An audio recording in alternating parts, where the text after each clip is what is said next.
All right, welcome to our second Judd B meeting.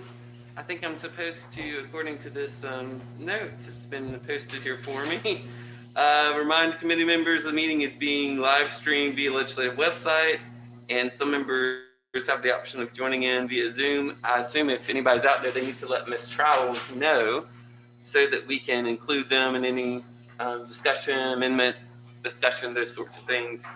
And so we have a couple of invited guests here with us that are going to help us discuss a few of these bills. Um, Mimi Chassenall-Taylor here from the State Auditor's Office is here with us, and they have a bill that they're interested in, 2552. And then my senior circuit judge, the Honorable Prentice Harrell from down in Lamar County, Hattiesburg area. And Judge Harrell is leading up a task force that's been studying some criminal justice reform provisions of the law over the past couple of years. So in just a minute, we're going to ask Judge Harrell to tell us a little bit more about their group, what they've been doing, and to speak on a couple of these bills as well. But first, let's take up a couple of these bills that I hope and think are pretty straightforward. The first one is Senate Bill 2068. This is a voyeurism revised sentencing bill. And basically what our prosecutor friends have asked us to do this one, if you'll notice on the second page, lines 25 through about 27, there's a bit of a donut hole, kind of like with Medicaid, I think, in the criminal statute, where the current language says 21 and older, that you can be charged with voyeurism. And we've had a fairly recent instance, I think, down on one of our college campuses down in the Hattiesburg area, where you had maybe some 18, 19-year-olds that were flying drones and peeping into maybe some sortie house windows, things of that nature, and taking pictures and whatnot. And the local authorities, discovered who these persons were and attempted to seek to prosecute them, and discovered that, lo and behold, the language currently only allows for 21-year-olds and older to be prosecuted for this type of behavior. And as you know, most of our college folks are in that 18 to 21-year-old range. And so simply all this does is it drops the age that you could be prosecuted for this sort of voyeurism down from currently at 21 years of age down to 18 years of age. That's what Senate Bill 2068, we got a ring here, seeks to do. I'll be happy to answer or attempt to answer any questions. If not, for a motion, Senator Thompson. Motion is House wishes to pass. All in favor say aye. Aye. Any opposed say nay. And the ayes have it. That'll be reported out. We are going to skip over the second bill simply because the main proponent and the one who asked us to, Senator Wiggins, Chairman Wiggins, to file this bill, Commissioner Sean Tyndall, wanted to be present to speak to this one, some specifics about this one. And unfortunately, he was not able to rearrange his calendar, be here this morning, but tells us he will be available tomorrow morning. So we'll skip over that one at this moment.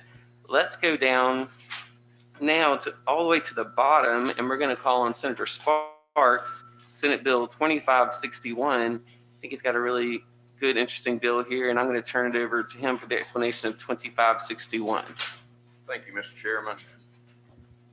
2561 is a bill that will direct the Department of Public Safety and the Department of Corrections to work together to ensure that we have a driver's license, if eligible, or provisional license, if eligible, upon an inmate's release from MDOC custody. That has become a major problem with employment, with housing, with other issues. This is very similar to a bill that was dropped last year. I think I plagiarized Chairman Wiggins on a lot of this information. I have spoken with the Department of Public Safety, and the area we're trying to help make sure we don't create a problem for them is in the gold seal ID. So the big changes in language is this request that the Department of Public Safety, in conjunction with the Department of Corrections, at the time an offender comes into MDOC custody, provides a driver's history, a driver's status, and any outstanding warrants, that they will know upon intake where they have cases in other courts that may have them suspended. Upon their release, we're also encouraging them, if they do not have a birth certificate or social security number, to obtain those things. So they're needed for those IDs. But upon their release, the department, if someone's eligible for a regular Mississippi driver's license, we want to make sure that we get that to them. If they are not eligible for maybe a failure to appear in a municipal or justice court, that they are issued a provisional license. This license is good for 6 months. It is primarily to go to work, to pick up your children at school, to go to church, those basic areas, and it gives them 6 months to get their license in place. We will give a provisional license to someone who's not eligible for a regular operator license, but we will not give a provisional license to someone who is restricted as it relates to DUI, DUI injury, or any violation of the compact agreements. In other words, we're not trying to do anything that's going to violate NHTSA or anything of that regard. Those are the 3 categories that we have. I've been in talks with DPS. If we need to add, and I think they already do this, so I don't know this category needs to be there, an MDOC ID. In other words, if you cannot issue any of these 3, then you would receive an MDOC ID. And that is the basic substance of the bill. And currently, what happens, Senator Sparks? What are we trying to change to prevent is what I'm trying to get at. Sure. Currently, when they come in, I don't think there's any directive that says you shall. I think most of the time they're getting an MDOC ID, which is not very helpful when you get ready to go apply for a job or anything of that nature. Plus, they're not able to drive, and most everyone who comes out is on post-release supervision. They've got to get to the parole officer. They've got to do those things. So the provisional license would allow them an opportunity to go clear up all of their failure to appears, failure to pays that have them suspended. And the legislature, I believe a couple of years back, removed the suspension for failure to pay. So a FTP suspension, the department will still issue a license. But if you fail to appear, that is still a suspension. So you hope in those 6 months, which is why we're asking the departments to work together to give you a list of all your FTAs, because it's simply in your NCIC background. That way the offender, when they're released, knows where they need to go to clean up their business to try to make sure that they get eligible for a regular license. All right, Senator Barnett. Thank you, Mr. Chairman.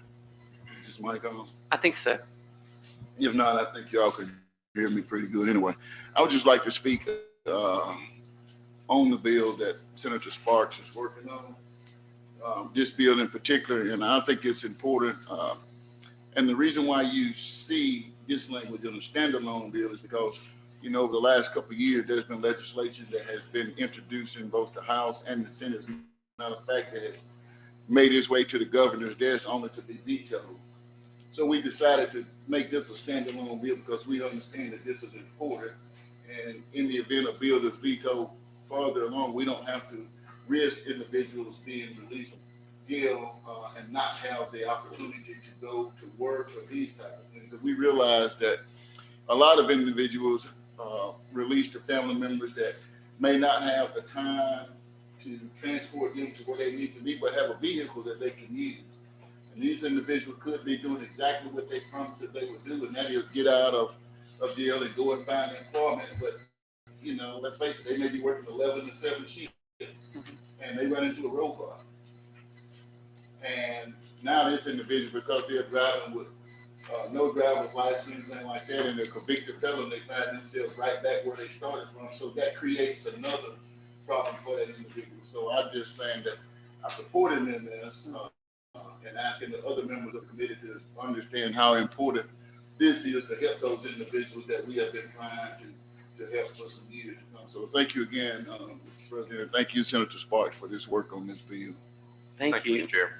Senator Hill. I'd like to say firsthand that I've got a lot of experience with this. You will have a lot of people if you do this. This is amazing how many people don't have their driver's license, they're on parole, or either on probation. And in my program, there was one time several years ago, I made a mistake. You don't have a driver's license. Oh, you hand up. I never made a mistake. People think, hey, people think. does an awful lot of help with those people getting their license back. It's very difficult. It's very difficult. You're really helping a lot of people that work on the road, need it for work, need it for daily, taking their kids somewhere. That's amazing thing. We had that in our bill last year, there's never been done. But it really is a good thing. I promise you. Thank you, Judge Harrell. Senator Hill, and if y'all will speak into the microphone directly, I've gotten a text saying that some people listening can't hear us very well. So if you'll speak, Senator Hill. Certainly. Would this take into account people who are behind on child support to allow them to also get a license? Because I've run into that numerous times that, you know, how do you go to work to get caught up if you don't have a license? So would this take into account, you know, I mean, I think we really need to do something even if they're not incarcerated and they don't have a driver's license because they're behind. I believe this one only speaks to the incarcerated folks. If you're incarcerated for that purpose, you would be included, but not if you're just on child support delinquency. But I mean, if you're incarcerated for some other reason and you get out and you're behind on child support, would you still get your license? Yes. Senator Sparks, if you'd like to address that. You would. The only exclusions are they're delineated and they're listed, and child support's not one of those exclusions. So yes, you would be eligible. I just like to follow up to see if there's a way that we can, you know, provide some type of provisional license. I had a separate bill filed for folks behind on child support to give them a provisional license. Some of these lawyers in here, if y'all could figure out a way that we could help these people that are not incarcerated, that have gotten behind and lost their license, because it's just counterproductive that it's illegal for them to go to work to try to catch back up. So somebody help us on that. Thank you, Senator Hill. All right, any other questions or comments about this particular bill? Senator DeBar. Thank you, Mr. Chairman. Great bill, Senator Sparks. I like where you're going with this. I'm curious about the cost on something like this. Is that where Section 5 comes in? You talk about the cost where all fees are deferred. Is the subject or the defendant or the inmate, is he or she going to be responsible for the cost, or is this going to be on the state? I think there's two answers to that. If someone is eligible for a regular operator license, they just need to pay like someone else would to get their regular operator license. If it is a provisional license, it is my understanding that the department has been making transfers, because I don't want to put an undue burden on the Department of Public Safety, that there were transfers out of the inmate fund that would pay for that. And that's where I would expect them to utilize. That seems to be as good a reason as any from the inmate welfare fund would be to pay whatever fee there may be. But I believe it was as low as $11 with some of the list of transfers. So this could be as low as $0 and high as maybe $11. That's correct. Yes, it wouldn't be the $24.48 number now. But if you want a regular license and you were eligible, you pay just what everybody else pays. Okay. Thank you, Senator Sparks. Thank you. All right, thank you all. I think that gets all the questions. Senator Sparks, for a motion on your bill. Title sufficient do pass. Motion is title sufficient to pass. All in favor say aye. Any opposed, nay. The ayes have it. Thank you all. And then Senator Sparks, if we'll go back up to Senate Bill 2552 for an explanation of the pretrial intervention program prohibit eligibility for persons charged with public embezzlement over certain amounts. Thank you, Mr. Chairman.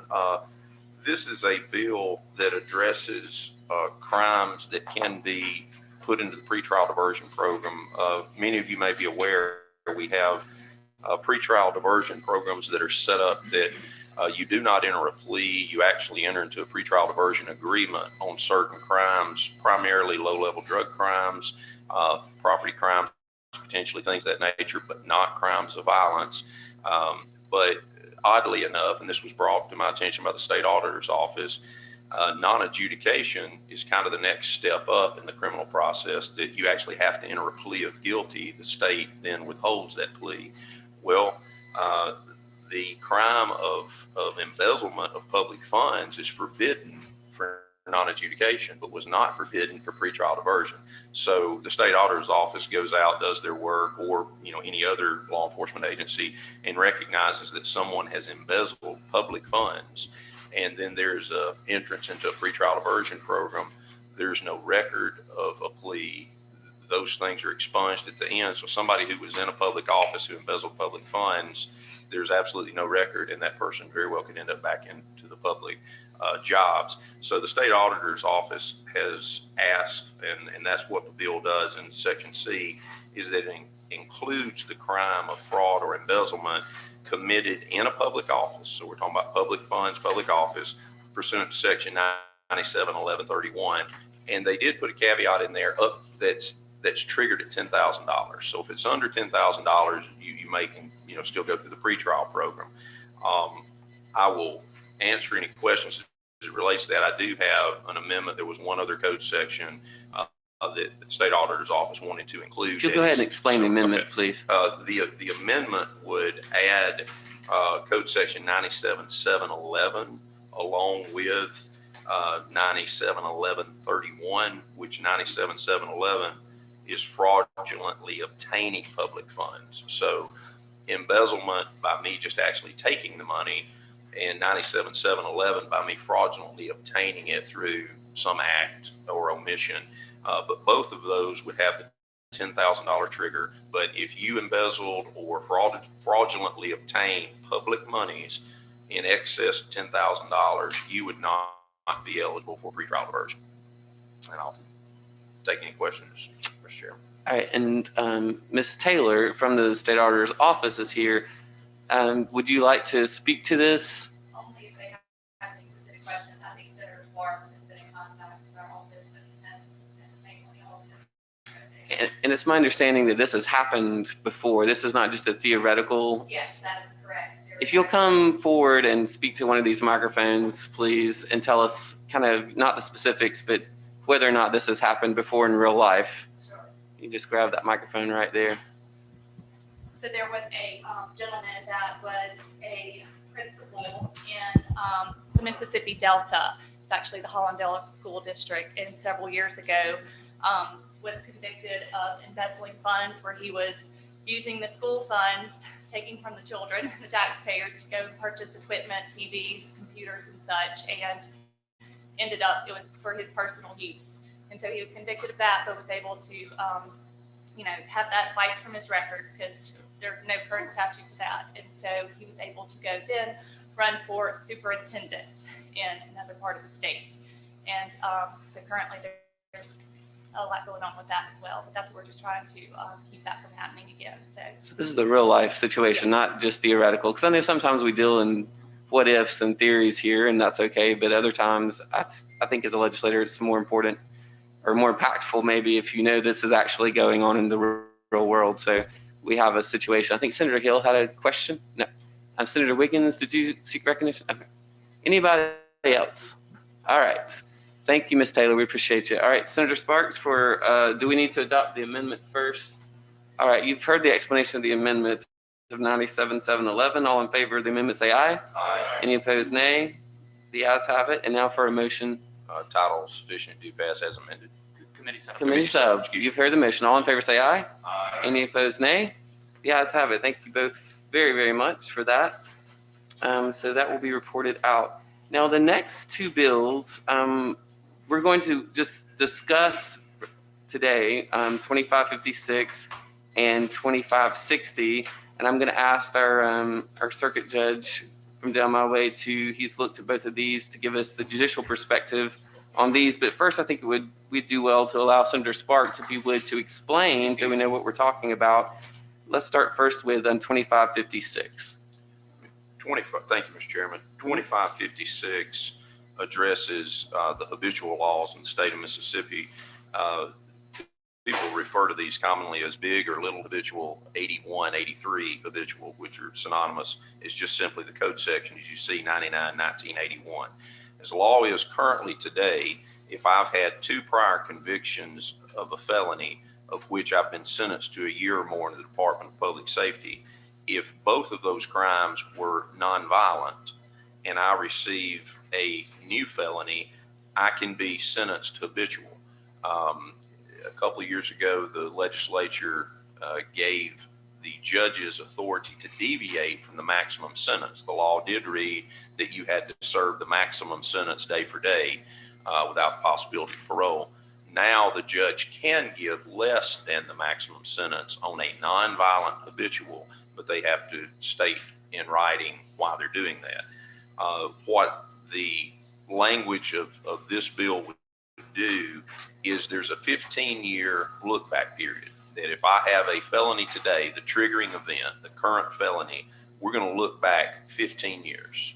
And I would, to be qualified for habitual, I would have to have 2 convictions within that 15-year period. We also measure that time. It's not from the date of conviction. If you were incarcerated, it's from the date that you leave custody. So you have to have 15 years of good behavior, that there have not been 2 qualifying offenses. So it would simply make that nonviolent event not habitual, not day for day, but simply sentenced as the judge sees fit, and you're parole eligible for whatever crime that is. So you would fall into as if you're not habitual, because I think if there's a 15-year period, you probably wouldn't be deemed habitual. But that's what it does on small habitual. Now, what's the current law on the small habitual? The current law is if I have 2 prior convictions in my lifetime, Okay. that are nonviolent, that I received a year or more sentence, then I am before the court again on a felony. The default is I get the maximum sentence day for day. The only way that you deviate from that is if the judge chooses in writing to say, I'm going to lessen that sentence from the, let's say it's 10-year maximum, I'm going to give 6 years. That is a day for day sentence at that point. All right. And what does it do with the larger? On big habitual, if I have had 2 prior felonies in my life, one of which is violent, so I could have had an aggravated assault or something in my 20s, and I had a second felony, which does not have to be violent, and then in my lifetime I have a 3rd felony and I'm in front of the judge, it could be for a drug possession charge. At that point, the way the law is written today, you shall be sentenced to life day for day without the possibility of parole. That's big habitual. And you've heard several cases where someone is sentenced to life who had possession of narcotics that otherwise would not be, except for they have had prior felony history, one of which was a crime of violence. What we seek to do in this bill is to say it must be a crime of violence. Your current crime must be a crime of violence to be sentenced to life to start with. Instead of saying a nonviolent offense shall give you life, we are saying, particularly in the beginning of 83, every person convicted in this state of a crime of violence, which is defined in 9732, that lists our crimes of violence. Also in 9732, after you list all the crimes of violence in subsection 2, the law allows a judge to sentence a nonviolent crime as violent if there's a violent nature around it. In other words, that's a judge's discretion. So we're still saying if it's a crime of violence as listed or as sentenced by a judge, then you are to receive life. If you've had a prior violent and this is a current violent or deemed violent, you're to receive life unless the judge in writing states why he would or she would not do that. So it does not make an automatic life sentence. It gives the judge discretion, the judge who's heard the case, but it also still gives them all the authority in the world to sentence somebody that they believe is a danger to society for life in prison without the possibility of parole, in the sense that it's a day-for-day life sentence. Gotcha. All right, Senator Judge Terrell, if you'll come up here to the table and again, tell us the study group that you've been working with, if you'll speak into the microphone and give us a little background. Could I comment on what he did say? Sure. I had a great deal of that. But if you'll speak to the microphone, our Zoom persons aren't able to hear you if you're not speaking in the Saving microphone. grace is the judge has got to put it on the record as to why, and that gives you pause for concern when you're doing it. You don't just rubber stamp it and say, let them off. You be careful. But I've had a lot of history in that, and the big thing I like about it is after 15 years, you can. I've had a boatload of people, and I wish it'd go a step further. I impaneled a grand jury last week in Lawrence County. I have this every grand jury almost. The statutory reasons that you can get off, or you have to get off, one of them is if you've committed a felony record in this state, another state, or the federal, ever. Well, last week I had a nice older woman, probably 60, come up, said, Judge, she said, I'm so sorry, but I got a felony record. got in a fight with my husband in California 40 years ago. I said, I'm sorry, but under the current law, you gotta go home. And she went home. I'd like to see a 15-year or 20-year on that, on statutory reasons. But this particular thing, we all have heard war stories, and I've had them, and I've had a lot of prosecutors bring before me a third offense, and the person was 20 years ago. And it may have been, they may have gotten in a fight. It might have been assault in a bar. It might have been a violence. And then they got a second one. It might have been breaking and entering or whatever. And the third one might have been smoking a joint. They got sent up. And a couple of years ago, that was pretty rampant. So I think personally that is another good bill because I've had a lot of experience with it. Now, if you'd like, I'll try to make a brief overview Sure. on what my committee has done. That'd be great if you would. I'd like to thank Senator Wiggins for his help over the years. Last year was a big help. This year, I don't think during COVID, we had, like everybody else, had difficulties.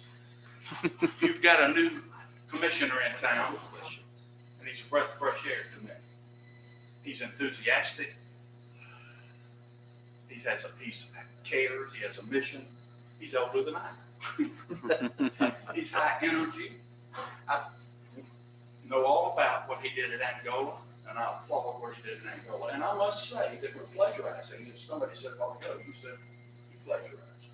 Well, there's a judge he's from Columbia, Mississippi, named Rusty Knight, that his legislature in Louisiana sent him to 11 states.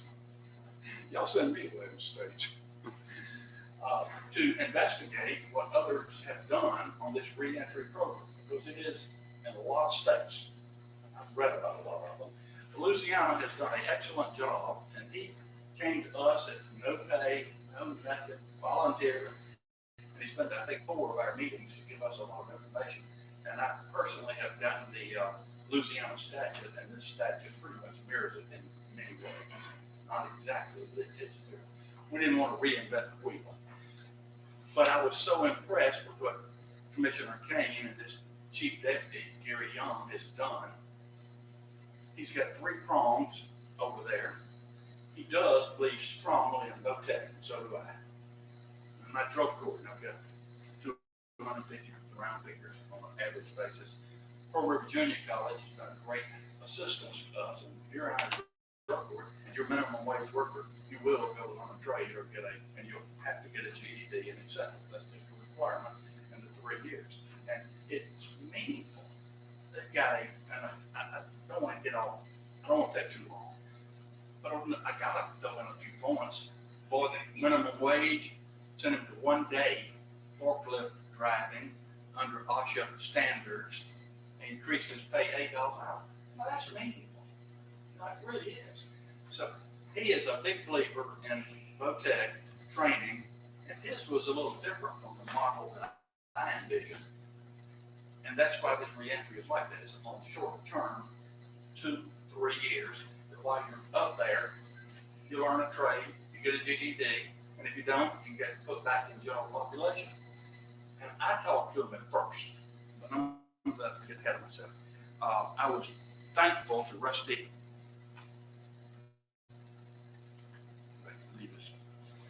Pardon me, I let my, go back and get something. Sure. You're the judge. You can do whatever you want to.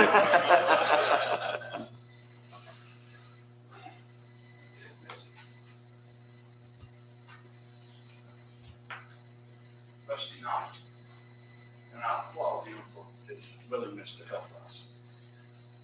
The other prong under Commissioner Kane's stool that he wants to implement is what he did in Angola. Is he said, I don't want to make money. And by the way, all of his graduates of that program, the last time he had, I think, 12 automobile mechanics, every one of them got jobs in Baton Rouge, if you know them, they get over $25 an hour. He'll teach welding. The shipyard at Ingalls has told me they'll hire straight out, 6 pay starting off at $60,000 plus benefits. Now, you know, that's life changing to a lot of people. And it really is. And so he really believes in that. He also believes in the other problem, not to just make them more money so they have more money to spend on criminality. Faith-based. He's really a big believer in that. He is building currently with volunteer money and volunteer labor. You don't have to, people up there that want to, a church. Now, that's pretty meaningful to me. They had a small chapel that wasn't used, because I've been up there and looked at it. And he's built a big church, he's gonna dedicate Easter, because he really believes in lifers to have that faith. So much so that in Angola, I met 4 lifers personally. I was really impressed. 4 big, nice looking black men that had gone to the Southern Baptist Theological Seminary and received a PhD. That's pretty meaningful, because they probably had to get their GED and learn a lot of stuff before they did that. But they did. And they then are responsible for mentoring other people who do. And they bring that faith throughout the system. Now, if you're any denomination, any faith, it doesn't matter if it's Muslim, they're welcome. Judge, if you can use the microphone, you can just take it off the stand if you want to and hold it. I apologize. Just our folks watching can't hear us. It's hard for me to stand still. Nonetheless, between those two, now he also believes very firmly in the carrot and the stick, and he ran a tight ship over there. As a matter of fact, I know you're going to laugh at this, but it's most of the guards didn't even wear guns over at Angola toward the end. It looked more like a junior college campus, a big one, I might add. But he really does have a mission, and I'm impressed with him. Well, part of the things that we're trying to accomplish, and I'll go through some of these things. Well, I'll just tell you. I do have all this time to go. It's not over a 3-year program. The person is screened early on. I get the input. I think, does he meet the criteria? The district attorney's office might. The prosecutors might. This guy might need to meet the criteria for this re-entry court. If the crime might have been carried 10, 15 years, say 10, because that's a lot of 7 years, something like that. You tell them, if you finish this intervention court, 3-year program max, try to do it in 2 years, because that's what they did in Angola, learning the skills, learning the VOTEC, learning and being mentored in that faith-based. And it worked over there. There's no reason it can't work at Parchman. That's where he wants to house it. They get out. They get out. Now they don't get good time, or if they mess up, and I know some of them will mess up, they get sent back, they get their original time, and that's a motivation not to get sent back. It's the stick. And so, but the carrot is you get out in 2 years. That's pretty good. You have to learn a GED, you have to do all those things. I can't put them in if their term of incarceration exceeds 20 years. If it's a crime that carries more than 20 years, answer no. They have to meet the criteria of participation in the best interest of the community, whatever that vague and ambiguity means, but thank goodness I get to make that call. They cannot have a sex offense issue, prior or this one. They can't have a crime of violence. It's a big crime of violence. Now, there's another issue. A crime of violence has been breaking and entering a dwelling, which I don't disagree with that. There is a lot of it. If it's a shed, that's not a crime of violence. If the people have abandoned their house and haven't been there, but they did live there, that's where you get into the gray areas. And so we'll have to just take that out as it comes. I cannot put them in there if any death of a person has occurred. If they are subject to this habitual, the answer is no. If all criteria are met and they're enumerated, then I can put them in the program. They have to agree. First thing I do is contact the MDFC to make sure that they've got adequate room, because they may not at first. You know, this is a work in progress. The defendant will be advised of the following. He's got to plead guilty. He's got to accept all responsibility that I did the crime. And then he is sentenced to the program. Reasonable conditions are put on the participant, including drug and alcohol if he has had a drug problem. And when he does get out after the 2 years, that's where I come in. After he graduates, he'll come in and I'll put him under the umbrella of my intervention board, which we've got now several hundred. And I meet with those people twice a month, first and third. I make the round on the circuit, see everybody. And I talk to every one of them. The litany of questions is, are you clean? How long you been clean? When's your anniversary date? Where are you working? Are you making money? And if somebody doesn't work for a period of time, normally several weeks, I can put them in not a work program, but a community service that motivates them to get a job. They have to get GED, and all of those things will still be the standard fare for the new person. He may not have a drug problem, but he will learn the discipline that the drug court does offer, which is one of the successes of it. It's a structured program. And I will tell you that many of these people have never had structure in their life. And over a 3-year period or a 2-year period, they learn that structure. And hopefully it becomes a habit. And in our cases, our recidivism rate has been excellent in the intervention court. And so the success of the intervention court, the drug courts, has been excellent. And I'm proud of it. You multiply what it costs to incarcerate somebody times 200 or 300, it's a lot of money. I'm talking too much. I'm trying to get to it. This, if they mess up early on, they're not eligible for parole or good time. So I'm still, the stick is still over their head. They must agree. The factors, the court, some of, and the discretionary factors that I look at is the nature and the circumstances surrounding the crime. If it's horrific, maybe not. Maybe no. The answer is no. The appropriateness of the placement, the recommendations of the district attorney, the victim, law enforcement, likelihood of restitution for the victim, any other mitigating circumstances. Questions? Yes, Senator I Wiggins, don't want to talk too much. Chairman Wiggins had some questions. Thank you, Judge Harrell. I just appreciate you being here. I just wanted to ask, really, Mr. Chairman, to comment and Please. then let Judge Harrell comment in relation to that about the report that the annual report that you sent out. I looked over it, and of course, we had a lot of discussion last year, but there were some things that I was glad to see in the report, and I'm just going to run down them real quickly. And I noticed that in your report, you talked about since 585 has been put into place, that the population has dropped as of November 20th, 2020 with a 10.2% decline. In the From past, 24 to 17,000. That's a lot of money. okay, right. 20, okay. And then in this past 12 months, the custody population declined with an average rate of 0.9%, resulting in a decrease of basically 2,000 incarcerated inmates. Then I noticed that of the offense types, and you had this chart in here, that that in November 20, 52% are your violent offenders, and actually in October of 2019, 49%. And if you go back from when we first started, you had actually more nonviolent offenders. So what we're seeing when we first started was we wanted incarceration to be for your violent offenders because that's where they needed to be. You agree with that? Yes, sir, I did. And then I also noticed that probation revocations declined by 24.9% and parole revocations by 30%.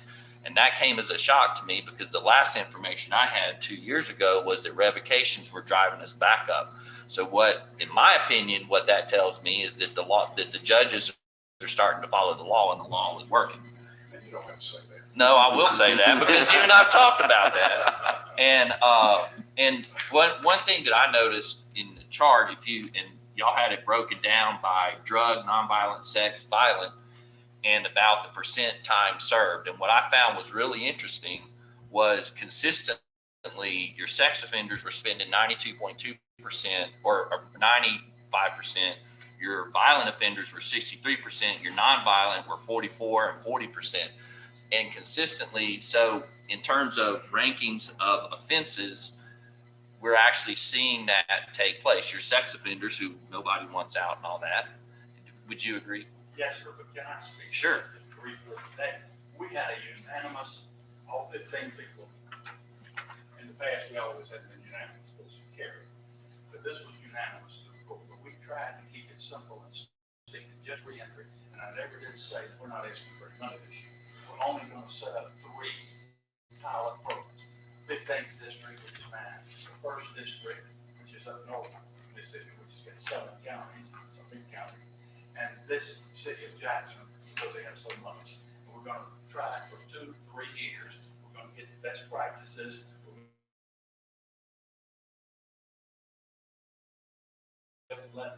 Let me give them the statistical data. You're talking about the Administrative Office of Courts, not Alexandria Ocasio-Cortez, right? That's what Thank you're speaking God. to. Okay.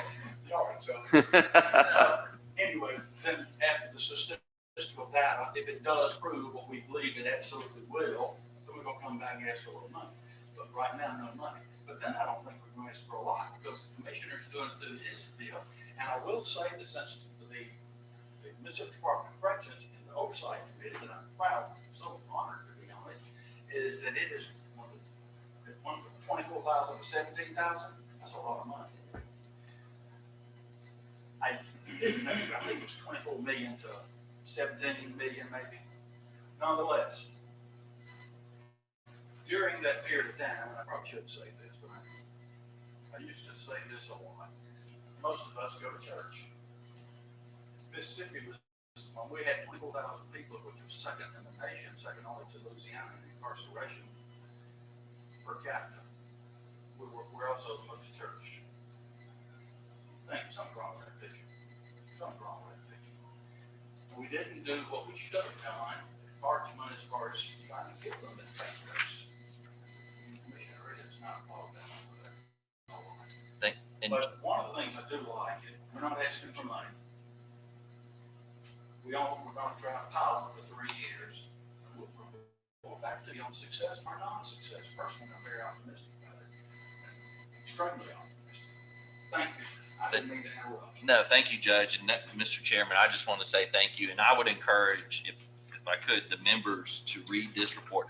I would also encourage the media, because in people, considering the debate that was had last year and what was discussed, and the media needs to do this, and the people that say that 585 is not working, and I will put my law enforcement friends in there who have claimed, Chairman Barnett, that it's not working. It's working based on what, correct? You would agree based on that? Statistically, it is working.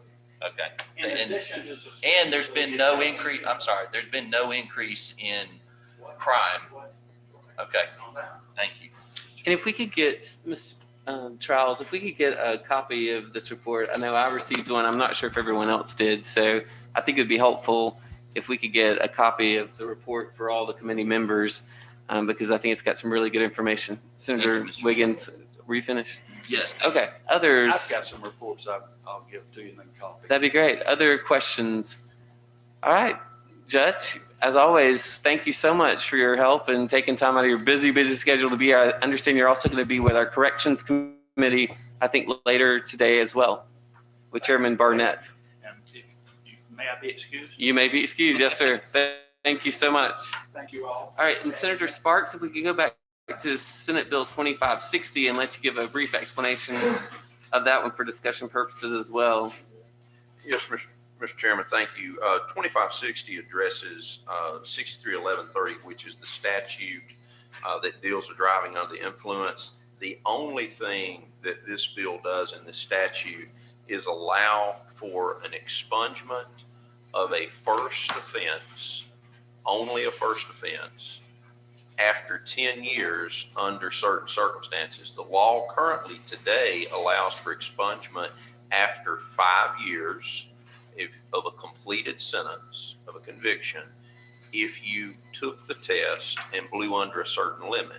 And the difficulty is that for years, through the 70s, the 80s, the 90s, the 2000s, up till about 2015, 2014, non-adjudication of a DUI came into play. But there was no expungibility. So this was always on your record. But the legislature, when they brought in non-adjudication, also brought in an expungement but the criteria was that you did not refuse the test. And for many years, legal advice was given that said, don't take the test. So we had a lot of people that didn't, or they were concerned, and they also have a right not to take the test. But what this does is it's a 5-year longer period of time. But if you have only had a single DUI, you have no DUIs pending, it allows people who had a conviction to have an expungement, to apply for an expungement. Doesn't grant the automatic expungement, to apply for expungement, even if they refused the test or didn't blow under a certain limit. Perfect. And that's all that. That's what that bill does. Okay. Again, we were just discussing those two because I think Senator Parker has a bill dealing with DUI as well that we want to see if we can get the two of y'all together and see if we can marry up that bill if possible. And I know our Prosecutor Association friends have asked to speak with me and you and the committee about 2556 and their take on it as well. So just wanted to get information, but I want to go ahead and throw it out to the committee members so you can be thinking about these two bills and studying on those to get your thoughts about them as well. All right, so that completes our agenda. I will ask the Vice Chairman for a motion. Senator England. To rise and report progress. All right, you've heard it. All in favor, say aye. Aye. Thank you.